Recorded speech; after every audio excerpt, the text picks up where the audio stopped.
ఈ తిరుపతి లడ్డు ఇష్యూలో మీరు ట్వీట్ చేశారు, ఒక ట్వీట్.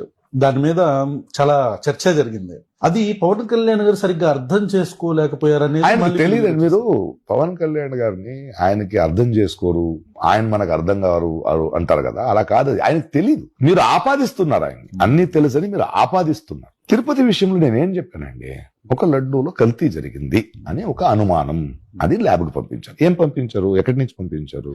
మీరు ఇప్పుడు రూలింగ్ పార్టీలో ఉన్నారు. కల్తీ జరిగినట్టు అనుమానం ఉందంటే కల్తీ చేసిన లడ్డూలో జరిగిందా, వచ్చిన నెయ్యిలో ఉందా, ఇది కూడా డిస్కషన్ వద్దు నాకు. ఇది ల్యాబ్ రిపోర్ట్ రాని. ఇది ఎవడు పంపించాడు రా? ఇది పక్క రాష్ట్రంలో దిండిగల్ డిపార్ట్మెంట్ ఫోన్ చేయండి, తలుపు కొట్టండి, లాక్కరండి.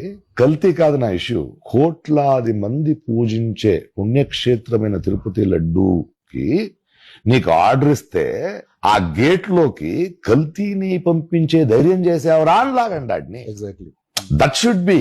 ఇందులో సనాతన ధర్మం ఎక్కడొచ్చింది? కొనేవాడు హిందూ, అమ్మినవాడు హిందూ, కలిపేవాడు హిందూ, తినేవాడు హిందూ.